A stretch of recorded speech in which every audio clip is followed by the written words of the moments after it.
It's October 28th, 1892, late in the season when fall starts surrendering to winter. The temperature hovers just above freezing and the wind cuts like a razor through Pittsburgh's Duquesne Way, driving dust and grit across the cobblestones like a storm of needles. In the midst of that swirling haze, four men step into Evans Alley, Sicilians. They're not here to talk business, not today. Two of them face each other, knives drawn, long, narrow stilettos that glint under the pale, shifting morning light. Each has brought a second. This isn't a street fight. This is a duel. A wagon rattles past the mouth of the alley. The driver, a former policeman, stops, transfixed by the sight ahead. Later, he will tell reporters the scene looked like something out of a nightmare. Two long knives flashing in the air through a cloud of dust. The men circle, boots grinding. One lunges, steel slicing fabric. The other answers, a deep thrust beneath the ribs, a gasp. Blood splatters the stones. The wind snatches it, pulling the red mist into the storm of dust. One of the seconds, wild-eyed, hurls a cobblestone and screams through the wind, "They killed him! They killed him!" The wind howls, then suddenly drops. The wounded man collapses to one knee, clutching his chest as the crimson spreads across his shirt. Doctors say he won't live through the night. Newspapers call it a duel to the death. Police dismiss it as another Sicilian feud. But they're all wrong, because the man who falls that morning doesn't die. He lives. And not just to walk again, but to rise higher than any of them could have imagined. To build a fortune from fruit and freight. To turn quiet influence into real power, and if the historians and the whispers are right, to lay the first stones beneath what would become the Pittsburgh Mafia.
Hello, everybody, and welcome back to another episode of the Gangland History Podcast. I'm your historian, Jacob Stoops, coming to you for the first time from my new office and recording studio. Today, we turn our focus to a city often overlooked in the traditional Mafia narrative, a city known more for steel mills, immigrant labor, and football dynasties, much to my chagrin as a Cleveland Browns fan, than for its criminal underworld. While New York and Chicago became the stage for America's most famous mob stories, in western Pennsylvania, something quieter but no less real or violent took shape. A parallel underworld that grew in the shadows step by step alongside the more well-known syndicates. This is the story of how the Mafia came to Pittsburgh. It doesn't begin with a single larger-than-life boss or a cinematic gunfight. It begins with dozens of unnamed men, Sicilian and Neapolitan immigrants carrying with them hope, desperation, loyalty, and sometimes old-world codes of silence and vengeance. We'll trace how a patchwork of street extortionists and black-handers evolved into a true organization. We'll examine how fear turned into structure and how chaos gave rise to control. We'll meet the early figures of the Pittsburgh underworld, men whose names history nearly forgot, but whose actions shaped everything that came after. If you're new here, know this. We don't romanticize, we don't sensationalize. What we do is dig through archives, police reports, FBI files, court records, and long-forgotten newspaper columns to reconstruct what really happened. Then we bring those facts to life through entertaining stories, not to glorify the violence, but to understand it in a way as authentic and responsibly sourced as possible. Because this isn't just a story about gangsters, it's a story about people in extraordinary circumstances, about survival, ambition, and power. It's about how those forces took root in the mills and alleyways of Allegheny County long before most Americans had ever heard the word mafia. It's a complicated history shaped by struggle, fear, resilience, and the choices men made when the world gave them very few options. To understand how it all began, we have to take a step backward through time. Let's rewind.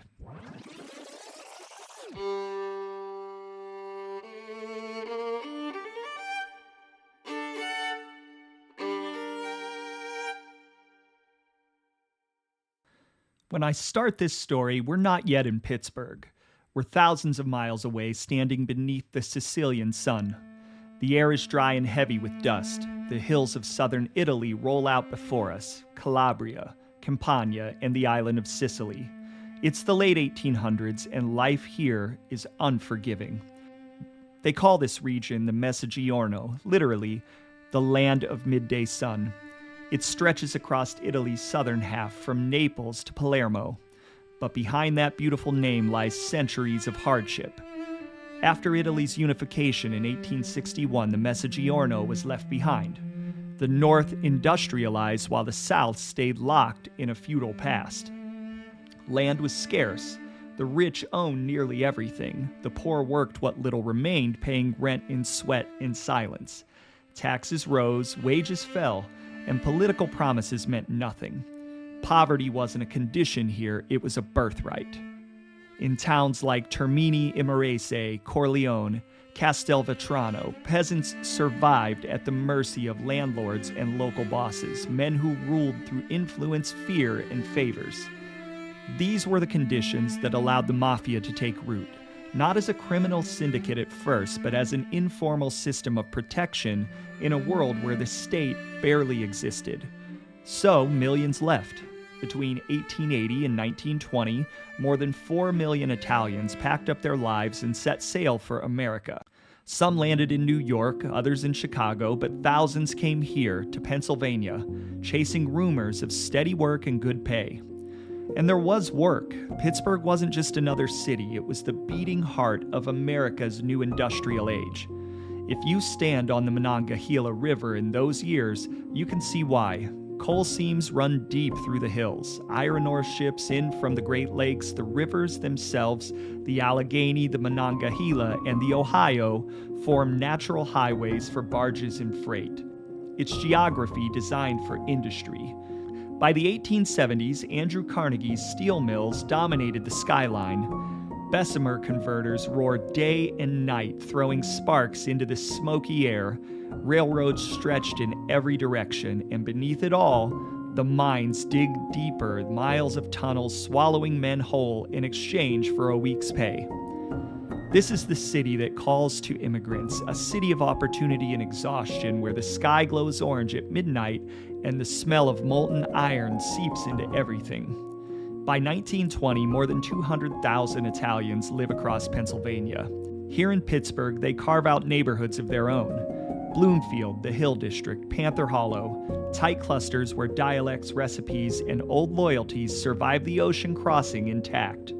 These aren't just neighborhoods, they're sanctuaries in a country that doesn't always welcome them.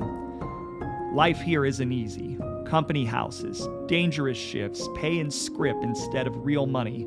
But hardship builds resilience, and a few men bring with them something else from the old country. An understanding that in places where the law doesn't protect you, you protect yourself.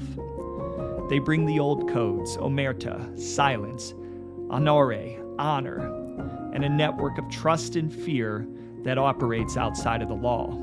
And in these crowded immigrant streets, another kind of order begins to form, one that enforces respect by other means. Even now, in the early 1900s, you can feel it taking root. Small cliques bound by loyalty, fear, and familiarity. Not yet a mafia as we'll later know it, but the blueprint of one. And then the letters start to arrive. No return address, no mercy.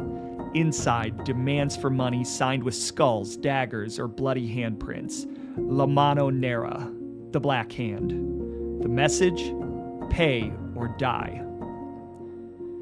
The first reports of the Black Hand appear here around 1903, small articles about bombings, shootings, men too afraid to talk. But every one of them carries the same warning. The shadows of the old world have followed the immigrants here, and over the next decade that shadow only grows.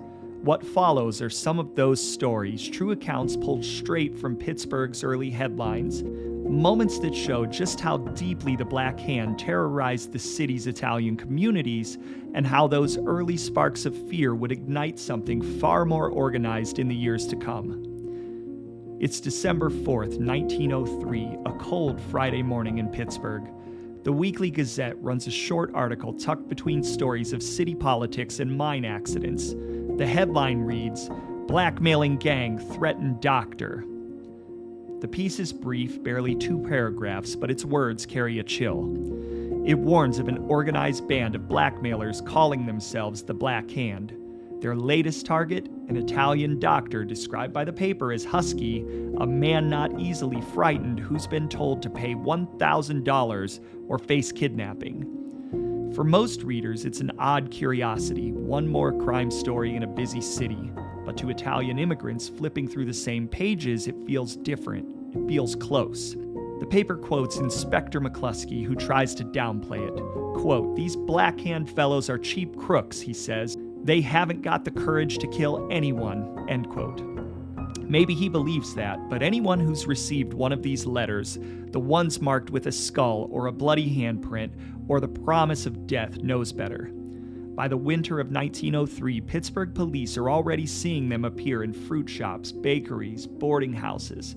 Letters demanding money from anyone who looks like they might have some. Some victims pay, some go to the police, and a few who refuse disappear. The Gazette ends the story lightly, almost jokingly, suggesting that, quote, "a few arrests might be salutary nevertheless," end quote. But it's easy to read between the lines. The city doesn't quite know what it's dealing with yet. The Black Hand isn't a formal organization. It's an idea, a method of control through fear. And here in Pittsburgh's crowded immigrant districts, that fear is starting to take root. Within months, it will spread beyond letters and threats. Soon it won't just be words, it will be bullets or dynamite.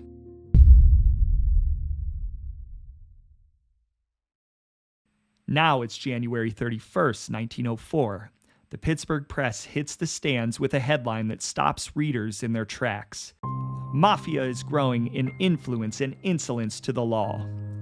The paper devotes an entire page to it, a sprawling feature warning of a worldwide secret society, quote, "more terrible and powerful than any the world has ever known," unquote. To the public, it sounds like something out of a penny novel. To Italian immigrants trying to keep their heads down, it's something else entirely, a spotlight they never wanted. The press lays it out in stark terms, a, quote, "band of brigands known as the Mafia," end quote, blamed for murder, arson, and extortion in cities from New York to New Orleans. The paper quotes a Philadelphia judge who declares that, quote, "a reign of terror," end quote, grips the Italian community. To the readers of 1904 Pittsburgh, the Mafia isn't just real, it's everywhere. But when reporters start asking local officials what they think, the answers are surprisingly dismissive. At the Central Police Station, veteran detective Richard Kelly insists he's never seen evidence of such a group in Pittsburgh. The Italian consul laughs off the idea. Mariano Cancellieri, editor of La Trinacria, the city's Italian language newspaper, calls the very notion, quote, "pure nonsense. It has not existed for 4 years at least in this city," end quote. According to him, the local Italian colony is, quote, "one of the best behaved and orderly in the world," end quote.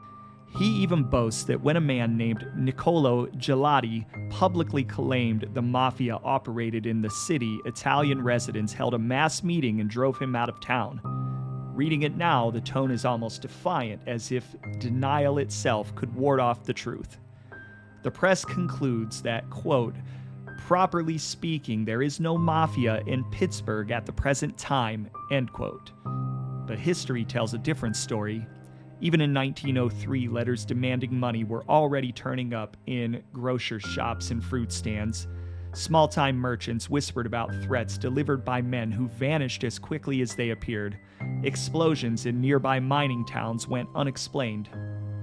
So when the press dismissed the Mafia as superstition, it wasn't proof of innocence, it was proof of how well the system of fear and silence was already working. Looking back, that article reveals something crucial. It shows that Pittsburgh's law enforcement already knew about the Mafia, or at least knew of it, long before it became a household word in America. And yet, when the evidence appeared right under their noses, they brushed it aside.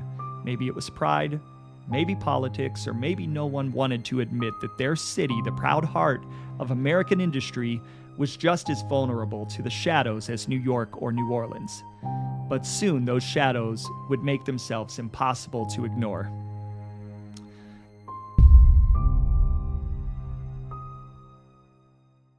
It's August 13th, 1904. Another headline hits the front page of the Pittsburgh Press. Kidnapped boy sought here. The Black Hand Society's prisoner may be in Pittsburgh.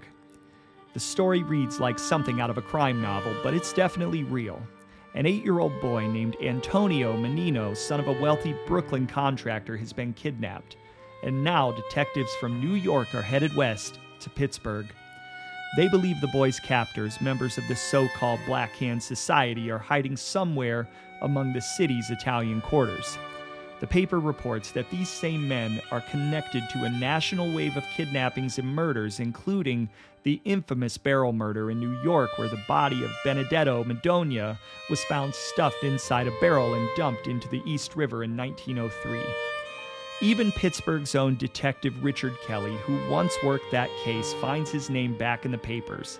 A reminder that the threads of this dark network run straight through western Pennsylvania. According to the press, New York detective Joseph Petrosino, already famous for infiltrating mafia circles, is leading the search. 4 suspects are arrested: Angelo Cacosa, who lured young Antonio from his home; Francesco Caniglio and his wife, who hid the boy; and Antonio Galti, another conspirator. In an interrogation that sounds more like theater than police work, one of Petrosino's men poses as a condemned prisoner in Cacosa's cell. It's a clever move for an ahead-of-his-time mafia fighter. Quote, "We're both going to hang this morning," the detective tells him. "I am accused of knowing who kidnapped the Mannnino boy. I would tell if I knew to save my life. I might be killed by the gang later, but I don't want to die on the scaffold," end quote. Terrified, Cacosa draws close to the undercover agent and asks if they're going to hang him too. "Yes," replies the agent, "they are going to kill both of us." Cacosa draws close and tells the agent he would surely be put to death by the Black Hand Society if he talked, and added that he didn't want to die. Finally, he breaks. He names names: the leader of the gang, the man who planned the kidnapping, the same man believed to have ordered the barrel murder just a year earlier. The story sends a chill through Pittsburgh. If the kidnappers could be here, hiding in the same crowded streets where immigrants live, work, and raise their children, then the Black Hand isn't some distant menace from New York or New Orleans. It's here, and it can reach anyone. The paper's tone is sensational, almost breathless, but beneath the ink is a truth far more frightening. People believe it, and belief alone is enough to spread fear faster than any bullet. The press ends the story there, with Petrosino still chasing suspects and the boy's fate uncertain. But what matters most isn't the ending, it's what the story reveals. How the Black Hand has already become myth and menace in equal measure, a shadowy organization whose very name could make an entire city look over its shoulder. And that shadow would only grow darker in the years to come.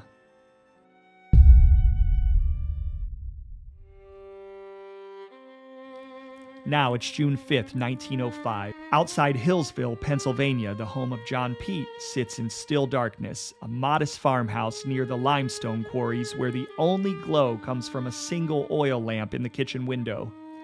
Inside, Pete, a 43-year-old beer agent for the Newcastle Brewing Company, shares a late supper with his wife and 4 children.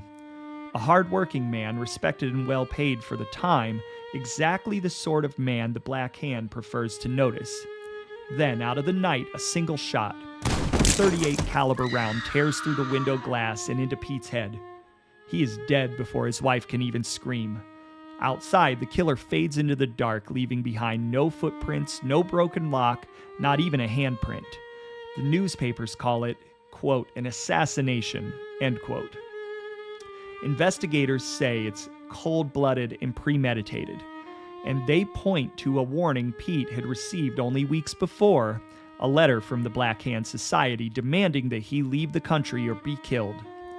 At first, detectives float other theories, maybe a robbery, maybe a labor dispute, but the truth feels simpler and far more chilling. This isn't an act of revenge, he wasn't robbed. It's business. Pete's mistake wasn't his nationality, it was his success. He was well off, collected brewery payments, and kept cash on hand. In the eyes of the Black Hand, that made him valuable, a man who could afford to pay, or whose death could send a message to others who might hesitate. But in this case, a message needed to be sent. The murder of John Pete exposes an uncomfortable truth about this early brand of extortion. It didn't discriminate. It wasn't just Italian on Italian crime. If you had money, you were fair game. And in the mill towns and mining camps of western Pennsylvania, where every other man was an immigrant hustling for a better life, that realization turned fear into panic. The Black Hand had found a formula that worked. Terror as enterprise, violence as persuasion. The drumbeat of this petty extortion would continue to march along.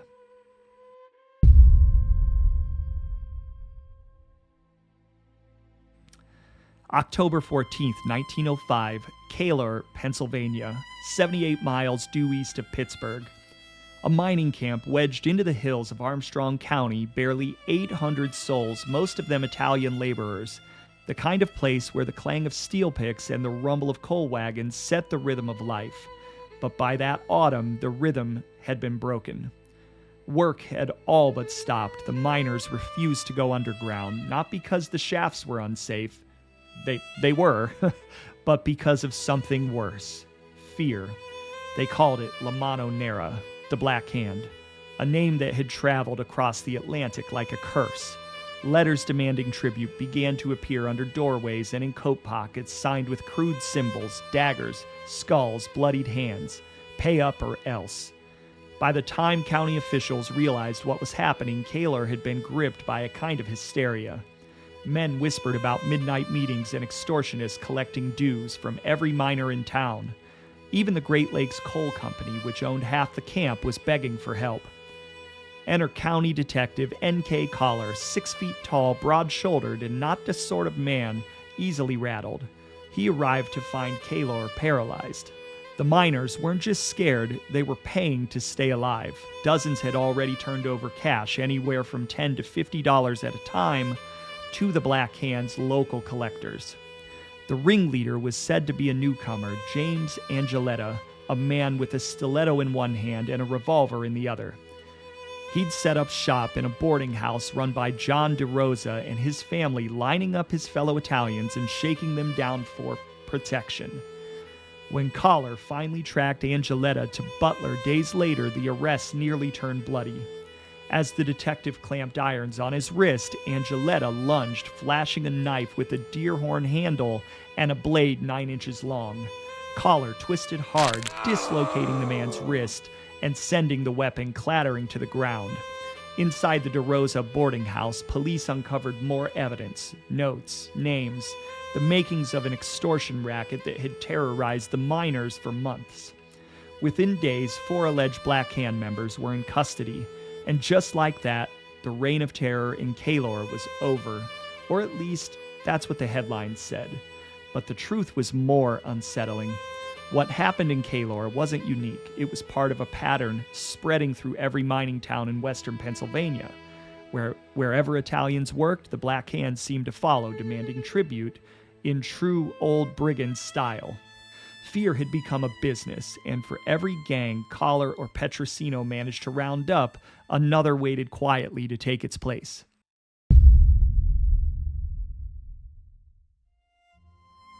June 22, 1909, Pittsburgh, Pennsylvania. For months, whispers of the Black Hand had rippled through the Italian quarters of western Pennsylvania, letters demanding tribute, merchants too frightened to speak, and police too slow to understand. But this time, the investigators strike first. At the center of it all is Orazio Runfola, a Penn Avenue table maker by trade, and according to detectives, the capo or head man of the Black Hand's Pittsburgh branch. His arrest sends a shock through the community, not because anyone doubts his guilt, but because of who he's exposed. In the hours after his capture, word spreads fast. Runfola's arrest has blown open connections from Pittsburgh to Ohio and beyond. Detectives now tie him to Patino Galba, a Black Hand figure recently captured in Meadville, Salvatore Lima, a suspected ringleader arrested in Ohio, and the Vicario brothers, Antonio and Calogero, taken by postal inspectors in Denison just weeks earlier. Inside the office of U.S. Marshal Stephen Stone, Runfola's bravado collapses. He protests his innocence, waving his hands, sweating, pleading in broken English. Quote, "I not know, Galbo. I give no word to police. They make big mistake to arrest me for Black Hand business. I am honest people." End quote. But the Post reports something else, that Runfola's real fear isn't prison, it's retribution. He's desperate to prove that he didn't inform on anyone, terrified that his supposed friends now see him as a traitor. Federal investigators describe a hierarchy straight out of southern Italy, secret orders, coded titles, and men sworn to silence. Runfola, they say, belonged to the Picciata, the Second Order, and oversaw the Pittsburgh district. He gave instructions to younger initiates, the, quote, youth of honor, end quote, while taking his own orders from a higher tier known as the Camerista. Detectives claim he was the brains behind recent extortion plots targeting wealthy Italians. When pressed about why he'd been using an alias, quote, Cardinali, end quote, he stammered that it was his wife's name, but the investigators weren't buying it. Superintendent F.P. DeMeo of the Pinkerton Agency boasts that he now has 16 Italian detectives working inside the Black Hand's ranks, men posing as members to dismantle the network from within. The government, too, has its secret agents in play. Black Hand against Black Hand, one headline reads. Public exposure has frightened the extortionists. Blackmailing has stopped, the Post declares, though no one really believes it. For every Runfola arrest, there are 10 more names whispered in the streets. Still, for a brief moment in 1909, the city exhales. It can finally relax, or so they believe. The capo of Pittsburgh's Black Hand is behind bars. His allies are scattered or in hiding, but the fear that built his power, that unspoken code of silence, lingers in every tenement and alleyway. Because even when the Black Hand seems beaten, it never really lets go. By the end of the decade, one thing is clear. The Black Hand's grip on western Pennsylvania hasn't loosened, it's only gone deeper underground. To the contrary, Black Hand violence and extortion didn't fade away with the new century, it evolved. Through the 1910s, newspapers across Pennsylvania and beyond continued to chronicle one brutal act after another. Some victims were poor, others wealthy, but the pattern was the same: fear, silence, and blood. I could sit here all day, story after story, you'd get the point. But instead, let's focus on just a few more. These final reports show the Black Hand changing shape. Less about petty extortion and more about vendetta, intimidation, and control. The shadow of what we now recognize as the Mafia was already beginning to form.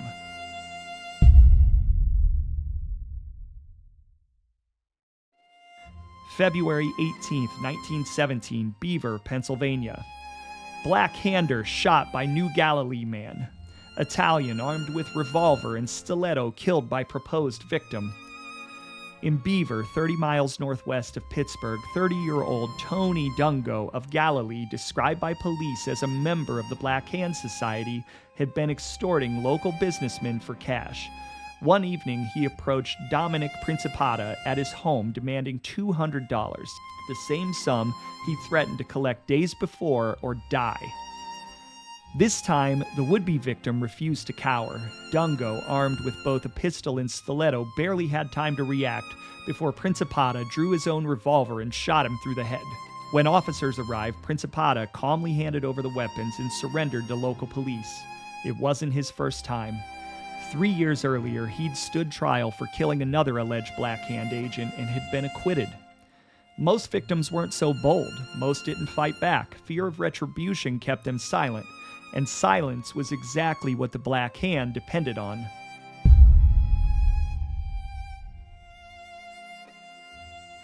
June 14, 1917, Pitcairn, Pennsylvania. The morning's edition of the Pittsburgh Press carries a grim headline: Detectives suspect Black Hand in murder. Somewhere near Pitcairn, just past the Allegheny County line, a local farmer stumbles on a grisly sight. The body of an unidentified Italian man. His clothes are torn, his body is riddled with bullets and partly burned. Detectives believe the murder took place late Tuesday night, the body dragged about 15 feet from where he'd been killed. There's no name, no witnesses, just telltale marks of a Black Hand killing.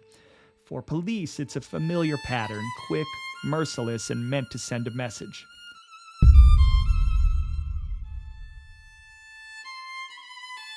December 16, 1917, Banksville, Pennsylvania. 6 months later, another body turns up, this time near Banksville, a neighborhood in the west end of Pittsburgh, in a wooded patch not far from the road. A passerby finds it, a man burned beyond recognition, a bullet wound clean through the temple. His clothes are soaked in gasoline, paper stuffed into the pockets, the fire still smoldering when detectives arrive.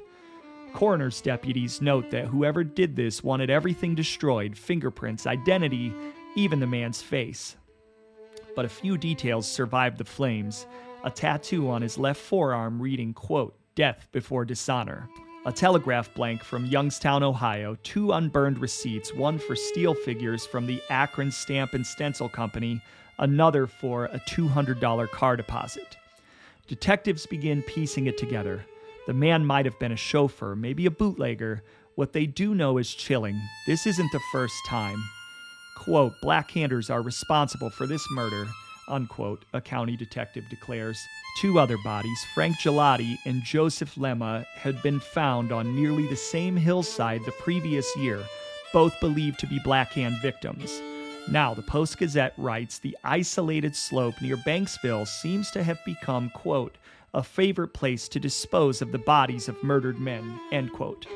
By 1917, western Pennsylvania's hills and hollows were scarred by stories like these. Bodies dumped in the woods, victims burned beyond recognition, names whispered in fear then forgotten. The Black Hand wasn't vanishing, it was evolving. Murders like these didn't just silence people, they erased them. Newspapers at the time described a wave of fear sweeping through Pittsburgh's Italian communities, from crowded tenements to the Hill to the mining towns of Indiana, New Kensington, and McKees Rocks. Few spoke out, fewer resisted. But the world was changing. By 1919, national prohibition had taken effect across Pennsylvania. Overnight, alcohol, once legal, now banned, became the new currency of the underworld. Men who once shook down grocers for a few $100s saw something bigger: bootlegging. In Pittsburgh, the same figures who'd penned threatening letters now ran warehouses, stills, and smuggling routes. The petty extortion of the past gave way to a new kind of empire, one that demanded organization, logistics, and a willingness to kill. The city's Italian underworld began to divide and realign. The Sicilians and Neapolitans, once scattered, now formed their own networks, overlapping, colliding, and at times conspiring. By the early 1920s, Pittsburgh's Mafia wasn't a loose collection of street gangs anymore. It was becoming something more structured, more deliberate, a criminal hierarchy with its own rules, rituals, and ambitions. The city's underworld power didn't spring up overnight. It evolved, boss by boss, hit by hit. And as the Italian-American community grew in places like Bloomfield, East Liberty, Larimer, Hayes, and the Hill District, so too did its underworld counterpart. Most immigrants worked hard in the mills and mines trying to build better lives, but a few saw opportunity in chaos, in the shadows cast by steel and smoke. Those men would shape the next chapter of Pittsburgh's criminal history. However, before the bootleg empires of the 1920s, there was a different kind of power in Pittsburgh, built on fruit, wine, and quiet leverage. To understand what Prohibition would unleash here, we have to rewind to the man who set the template years earlier. Salvatore, the Banana King, Catanzaro. He doesn't rule in the age of speakeasies and Tommy guns. He's gone by 1916, but his network, his methods, and his example, how to turn legitimate trade into influence, how to tax a community without seeming to, those are the bones the later machine will flesh out. So before we follow Pittsburgh into the Prohibition era, we'll go back to Catanzaro's rise, his rivals, and the system he leaves behind. But first, a quick break and a word from our sponsors.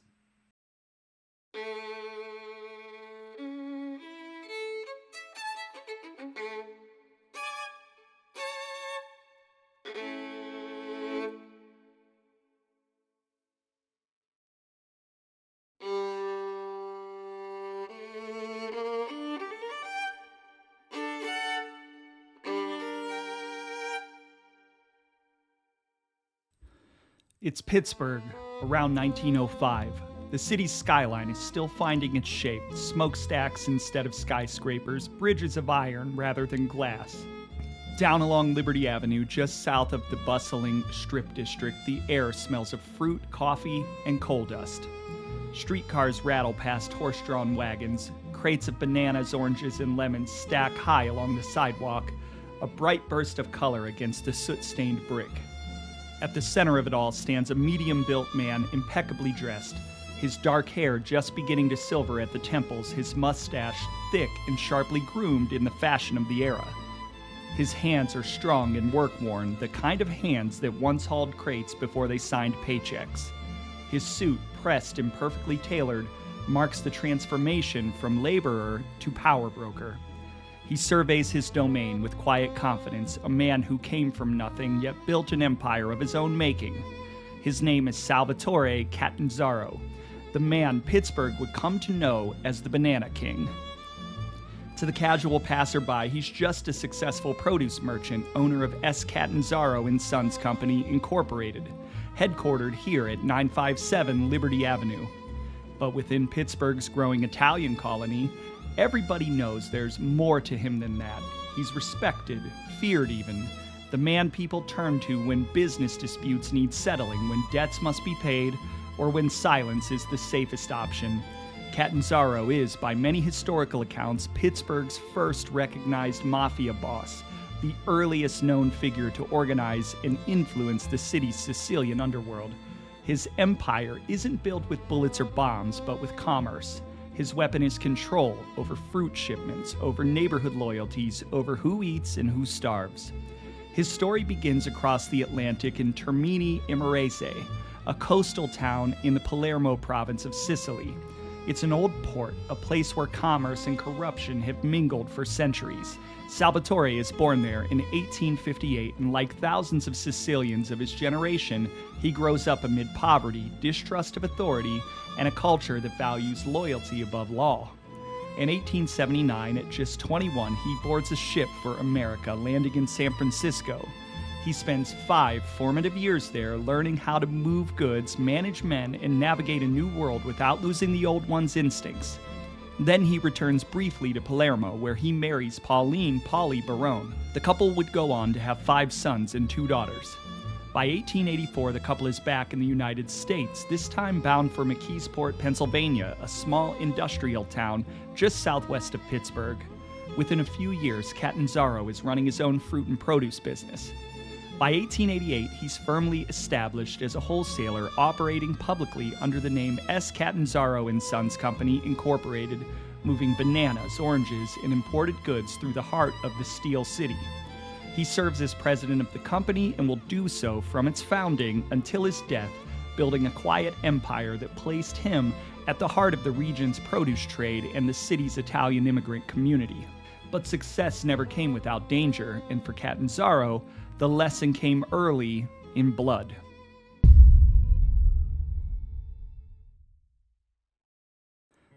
It's October 28, 1892. A blustery morning on Duquesne Way near Evans Alley. Dust whirls through the street, and through it 4 men step into a narrow passageway. Sicilians. They're not there to trade fruit or talk business. 2 of them, Salvatore Catanzaro, 34 years old, and Valentino Piazza, face each other knives drawn. Each has brought a second. It's not a brawl, it's a duel. A former policeman named Edward Friel happens to be driving by when he sees the commotion. He later tells reporters the scene looks like something out of a nightmare. Quote, 2 long knives flashing in the air through a cloud of dust, close quote.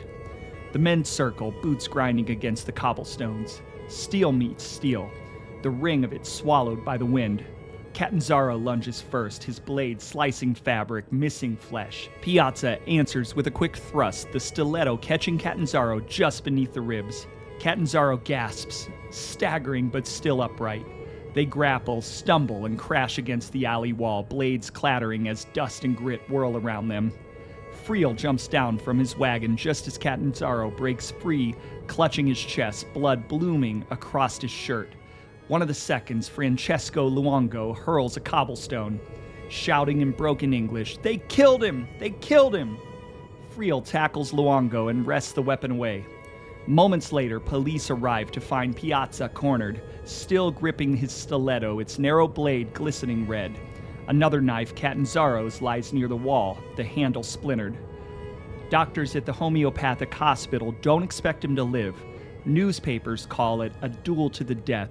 They print that Catanzaro is, quote, in the last agonies, end quote, stabbed just left of the heart. Piazza is locked in Central Station, a murder charge ready to file the moment Catanzaro draws his last breath. But that moment never comes. Against every prediction, Salvatore Catanzaro survives. Within months, he's back on his feet, scarred, quieter, and more respected than ever. In Pittsburgh's Italian neighborhoods, the story spreads quickly. The Banana King doesn't die easy. To the outside world, it's written off as another Sicilian feud, 2 hot-tempered immigrants with knives. But to those who knew the old codes, it meant something else entirely. This wasn't random street violence, it was a test of honor, the kind of thing that happens when pride, reputation, and loyalty collide, and only one man walks away. And while Catanzaro never retaliates himself, the code of omerta and vendetta ensures the matter isn't forgotten. Nearly 25 years later, Valentino Piazza meets a violent end, gunned down in the street. The man behind that revenge, well, we'll get to him later. But it's said he acted in the name of his old friend and mentor, the Banana King. Piazza, meanwhile, takes a darker path. 15 years after the duel, now in his 60s, his name surfaces again in the headlines. December 27, 1907, the Pittsburgh Press. Lone Whisker betrays him. Italian arrested on charge of being a Black Hand leader. Valentino Piazza, age 63, thought to be a leader in the Black Hand Society and giving his address as 2222 Spring Alley, was arrested yesterday afternoon at the 21st Street Produce Yards by Detective Dillon. When searched at Central Police Station, $23, a watch, and a long knife were found in his possession. Later, he was released on $500 bail, furnished by Frank P. Spula. A striking peculiarity about Piazza is the fact that growing from the left side of his chin is a small, curly wisp of hair, while the rest of his face is perfectly smooth. This, it is said, points to him being a leader among the Black Hand, for several known Black Hand leaders whose pictures are in the Rogues Gallery at Central Station all show the lonely whisker, which it is said is the mark of leadership. Piazza, it is said, ruled between Buffalo and Newcastle. Close quote. By then, Catanzaro had become a fixture in Pittsburgh's Italian community, the respected padrino of Liberty Avenue, his produce empire thriving. Piazza, on the other hand, had gone the opposite direction, deeper into the shadows. The same man who once dueled Catanzaro with a knife was now being paraded in the papers as a Black Hand boss, his lone whisker turned into a mark of infamy. It's a strange twist of fate. Catanzaro, the man who bled in that alley, rose to respectability and quiet power. Piazza, his one-time rival, became the face of everything the public feared about the Italian underworld. But this is a thread we'll pick up again later, when old scores and new generations begin to collide.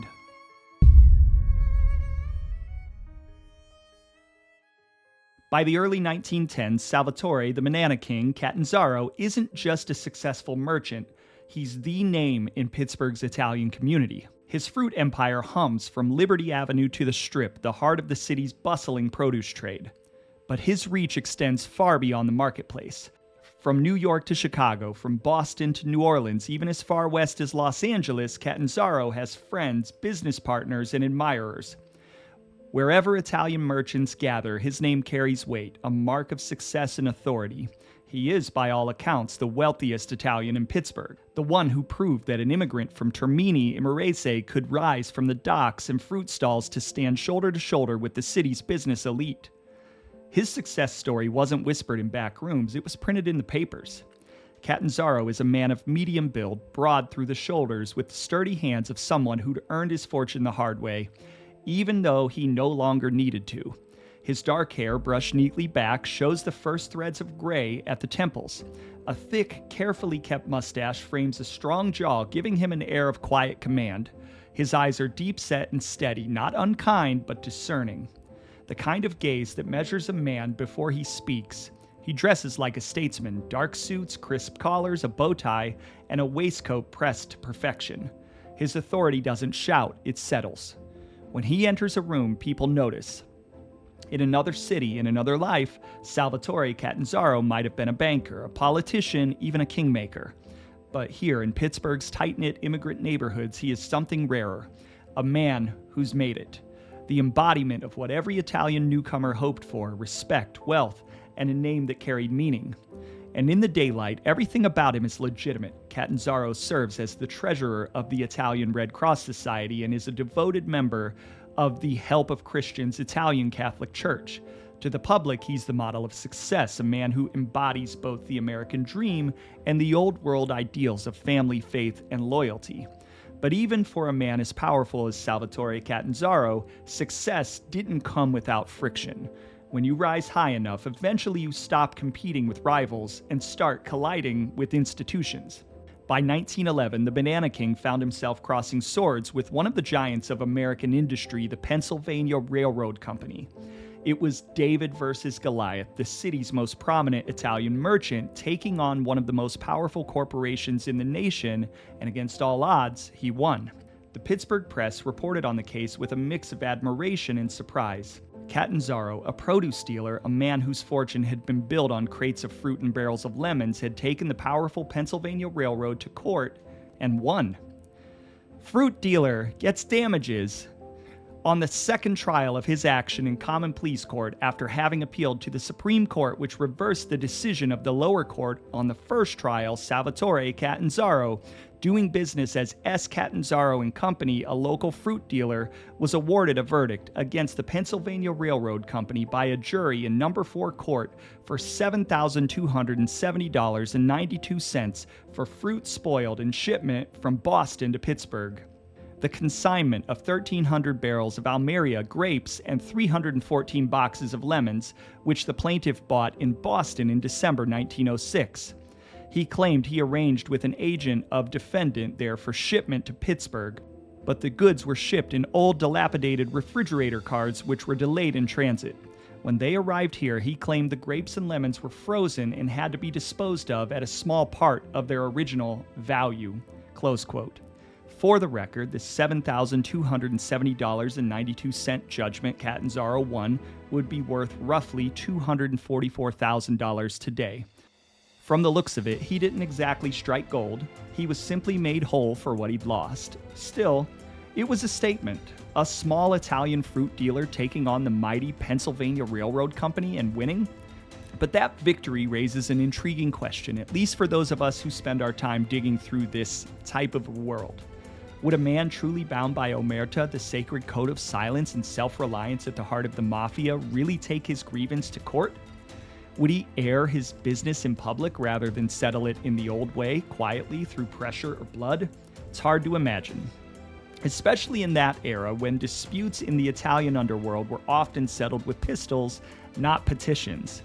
So on the surface, Catanzaro looks like everything a community should want in a leader: upright, charitable, civic-minded. He's a church benefactor, a community organizer, and the face of success in a city where most immigrants were still clawing their way up from the bottom. There's no record of arrests, no headlines tying him to extortion, racketeering, or violence, nothing that screams mafia boss. And yet, history doesn't always leave a paper trail. Mob historians and the old-timers who came up in the decades after his death still whisper his name when they talk about the origins of the Pittsburgh La Cosa Nostra family. They call him the city's first capo, the man who laid the groundwork for what came after. But this podcast host is really bringing to question, was he really? Or has time woven a legend around a man who simply fit the mold too well? A successful Sicilian immigrant who rose from nothing, built an empire, and commanded quiet respect. Maybe the truth lies somewhere in between. Maybe the public face, the pious churchman and fruit magnate, was just a veneer, a mask for something more calculating, or maybe he was exactly what he appeared to be, a hardworking immigrant who succeeded on merit, not menace. That's the trouble with this world, especially the farther back and the deeper you dig, the blurrier the line becomes between power and respectability. Perhaps Catanzaro wasn't Pittsburgh's first godfather, or perhaps he was simply the first to prove you didn't need blood on your hands to rule a kingdom. In 1912, Catanzaro's name appears again, this time not in a courtroom, but in a ballroom. He's listed as an organizer of an elegant banquet and ball at the Fort Pitt Hotel celebrating the 42nd anniversary of the unification of Italy, the day Rome became the nation's capital. For Pittsburgh's Italian immigrants, this wasn't just a social affair, it was a declaration, a proud moment of cultural legitimacy in a city that didn't always welcome them. And standing among them, dressed in that signature sharp suit, was the man they called the Banana King. To some, a symbol of prosperity, to others, something closer to quiet power. 2 years later, Catanzaro's life nearly comes to an abrupt end. In 1914, the Banana King falls seriously ill, so ill that newspapers describe him as, quote, hovering between life and death, close quote. The details are lost to time, but the language of the day leaves little doubt. This wasn't a brief spell or a simple fever. For a man in his mid-50s, living in an era before antibiotics, almost anything could turn deadly. Pneumonia, influenza, even a burst appendix. Some historians have speculated that it might have been typhoid or another type of infection that spread through the crowded neighborhoods where many Italian families lived. Others believe it could have been a small heart ailment, a slow, wasting sickness that left him bedridden for months. It's also very possible that it could have been some form of cancer. Whatever it was, it nearly took him. Friends came to pay their respects, expecting the worst. His business slowed, his associates began to whisper about what might come next and who might fill the void. But against all odds, he recovers. Slowly, painfully, he regains his strength, and when he finally returns to his office on Liberty Avenue, the relief within Pittsburgh's Italian community is palpable. To some, it feels like a resurrection, a sign that the old man still has work to do.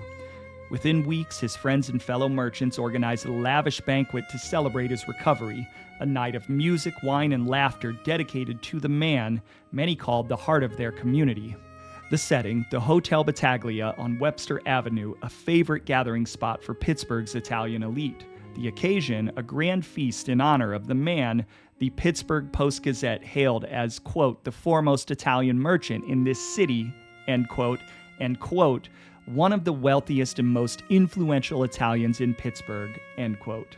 Quote, banana merchants of this section gathered in the Hotel Battaglia on Webster Avenue last night to honor Salvatore Catanzaro, the foremost Italian merchant in this city who has only recently recovered from a serious illness and whose recovery the Italians desired to celebrate. Every man in the room was a close friend of the honored guest, and all wanted to show how glad they were that Mr. Catanzaro had recovered, close quote. Among those in attendance that night was a man listed simply as S. Calderone. Almost certainly this was Salvatore Calderone, the quiet, old-world figure later reputed to be the capo de capi of western Pennsylvania. To the casual observer, this was a social gathering, a celebration of health, friendship, and community success. But beneath the warm glow of the banquet hall lights, something else lingered. For many men at that table, Catanzaro wasn't just the city's most prominent fruit wholesaler. He was the padrone, the man whom others deferred, whose approval mattered, and whose displeasure could close doors. And in that world, admiration could just as easily be laced with fear. Some of the men at the table were no doubt loyal friends, others just as likely rivals smiling through clenched teeth. That's the paradox of Salvatore Catanzaro. In public, he's the model of respectability, a civic leader, philanthropist, and symbol of Italian pride. But behind closed doors, the story grows murkier. Was he truly the first mafia boss in Pittsburgh, the man who quietly united Sicilian and Neapolitan factions under one umbrella? Or was that reputation the product of later myth-making, a legend built on whispers, guilt by association, and hindsight from men who came long after his death? We know that by 1914, he moved easily among both worlds, the respectable businessman and the men who operated in the shadows. And sitting in that banquet hall, perhaps across from Calderone himself, Catanzaro stood at the intersection of both. Now, to be clear, Catanzaro wasn't the only power in western Pennsylvania at that time. This was still a patchwork underworld, a constellation of crews and bosses, each holding sway over their own slice of territory. But Catanzaro was different. He had visibility, legitimacy. His name was known, and that's why, even a century later, when historians try to trace the beginnings of organized crime in Pittsburgh, his is the name that keeps coming up. But nothing lasts forever. Even King's Fall, and the man they called the Banana King was no exception. Still, the true scope of Salvatore Catanzaro's power and his mystery may never be fully known. The illness that had nearly claimed him in 1914 returned with a vengeance just 2 years later. Whatever it was, cancer, perhaps, or some lingering disease of the lungs or stomach, it crept back quietly the way such things often do. At first, there were whispers that he was merely, quote, under the weather, close quote, resting at home, delegating more of the day-to-day business to his sons. But those closest to him knew the truth. The Banana King was fading. His once brisk walks through the produce yards grew shorter. His posture, once proud and straight, began to stoop. He no longer made his daily rounds at Liberty Avenue or appeared at community gatherings. Even his sharp suits, once the pride of his wardrobe, hung looser on his frame. By the winter of 1915, visitors to his Mayflower Street home spoke of a man visibly diminished. The same voice that had once commanded rooms now rasped softly from a bed by the window. Doctors came and went, priests too, and though he fought to stay involved in his business affairs, the balance of power was already shifting, first to his family, then to others waiting in the wings. On the evening of Thursday, February 17, 1916, at 7:20 p.m., Salvatore Catanzaro took his final breath in that house on 141 Mayflower Street, surrounded by his wife Pauline, his 2 daughters, and 3 of his sons. He was just 58 years old. For a man whose life had spanned 2 continents and whose influence had quietly shaped the early Italian underworld in Pittsburgh, his end was remarkably peaceful. No violence, no scandal, no public disgrace, just a family in mourning and a city preparing to say goodbye. But even in death, Catanzaro's legacy loomed large. He was laid to rest at Pittsburgh's Cavalry Cemetery, his funeral attended by hundreds of mourners, merchants, priests, laborers, and civic leaders alike. Yet even that solemn day was just the beginning. 4 months later, on a clear June afternoon in 1916, the city gathered again to honor the Banana King. More than 500 people filled the cemetery's green slopes. Pittsburghers, neighbors from McKeesport, Blairsville, Tarentum, Vandergrift, Duquesne, and towns as far as Ohio all come to pay their respects. At the heart of the ceremony stood 7-year-old Mary Catanzaro, her hands trembling as she unveiled a luminous marble statue of Christ carved by the famed Italian sculptor Raffaello Romanelli. The life-size figure imported from Florence had once been displayed at the San Francisco Exposition, where it won a gold medal. Purchased by the Catanzaro family for $10,000, it depicted Christ standing upon the ruins of a pagan temple, a symbol of faith rising from struggle. Reverend Charles Luciano of the Help of Christians Church blessed the monument, joined by Father Daniel Schiavone. John Gatto, the Italian banker, spoke in Italian of Catanzaro's humble beginnings and his rise to prominence. James S. Crutchfield, a longtime business associate, praised him as a, quote, man of sacrifice and service, close quote. Those present described the crowd as one of the largest ever assembled for a private memorial in Pittsburgh's Italian community. The city's most prominent figures attended: Joseph Natali, Italy's vice consul; Dr. Frank Sunseri, head of the Italian Red Cross; magistrates, merchants, and community leaders. And though most of them came from western Pennsylvania or eastern Ohio, messages of sympathy poured in from across the nation, from New York, Chicago, Baltimore, New Orleans, Los Angeles, and beyond. The reach of his influence had extended far past Liberty Avenue in the Strip District. It was a testament not only to his wealth — he was, by every account, the richest Italian in Pittsburgh — but to the network of friendships and respect he'd built from coast to coast. The marble Christ, gleaming in the afternoon sun, seemed to mirror what Catanzaro had meant to his people. To Pittsburgh's Italian immigrants, he had been something more than a businessman, a Christ-like figure in his own right, a protector, a benefactor, and a symbol of what was possible in the New World. For the Italian colony of Pittsburgh, this was not just a memorial. It was a canonization, the final act in the life of a man who had come from nothing, lifted others as he rose, and left behind a legend carved in marble. He may well have been Pittsburgh's first Mafia don, the padrone whose quiet authority bound the city's Sicilian and Neapolitan factions together, or perhaps that's a legend that grew with time, a myth woven from half-truths, whispers, and hindsight. Because, for all of Catanzaro's influence, there is remarkably little hard evidence linking him to organized crime. No indictments, no raids, no sworn testimony. What survives are newspaper tributes, civic honors, and charitable deeds, not the hallmarks of a gangster, but of a respected pillar of the immigrant community. And yet, history rarely leaves clean lines. He was rich, the richest Italian in Pittsburgh. He was connected, with friends, business partners, and admirers stretching from New York to Chicago, from Baltimore to New Orleans and Los Angeles. He presided over banquets where future underworld figures dined at his table, and he held sway in neighborhoods where silence could be bought more easily than justice. Was this simply the life of a successful entrepreneur who uplifted his people? Or was it something more, a dual existence where the respectable merchant and the hidden padrone were one and the same? We may never know for sure. Catanzaro's legacy rests somewhere between the gilded world of civic success and the murky shadows of rumor and respect. A man both revered and feared, sainted and suspected. What is certain is that his death left a vacuum. When the Banana King was lowered into the earth in early 1916, he took with him the last vestige of the old world, that fragile balance of honor, restraint, and quiet influence that had guided Pittsburgh's Italian colony for a generation. And as that order faded, a new kind of leader emerged, one less patient, less principled, and far more willing to bend the old codes when it suited him. His name was Gregorio Conti, a man said to have been both friend and admirer of Catanzaro, though the two could not have been more different. Where Catanzaro ruled through respect, Conti would rule through opportunity. He had ambition, cunning, and nerve, but not the same sense of restraint that had once kept peace in the city's Italian underworld. To some, he represented progress, a necessary evolution in a harder, faster world. To others, he was the first crack in the foundation that Catanzaro had built. And in the end, those cracks spread, because in Pittsburgh, power never changes hands quietly.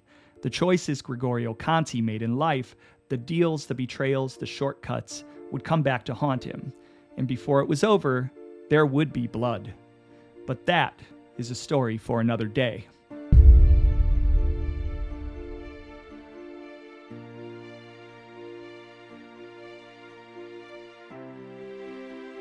Thank you for listening to the Gangland History Podcast. If you enjoyed this episode, be sure to subscribe on YouTube, Spotify, Apple, or wherever you get your podcasts. If you'd like to support the show more directly, get access to ad-free episodes, exclusive content, and behind-the-scenes extras, head on over to my Patreon and consider becoming a capo. It's just $5 per month, and it's a low-pressure way to show your support in order to keep the podcast going strong. Every little bit of support means a lot. For a full bibliography of the primary and secondary sources consulted in the making of this episode, visit ganglandhistorypodcast.com. Until next time, May your envelopes be heavy and your troubles light. Goodbye, everybody.